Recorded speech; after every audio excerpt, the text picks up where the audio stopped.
più difficile di questa carriera? Ma il momento più difficile forse è stato iniziare a prendere in mano un comando di una certa dimensione e quindi prendere le misure e capire come mettere a punto i servizi.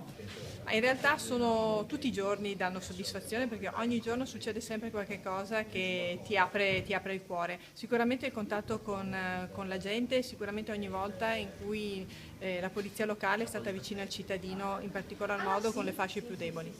Ma indubbiamente grossi eventi, incidenti rilevanti come è stato quello della De Longhi mettono tutti alla prova con le proprie competenze e la propria professionalità e sicuramente quello è stato un momento importante che si è cercato di gestire in collaborazione ovviamente con la prefettura e le forze dell'ordine nel miglior modo possibile.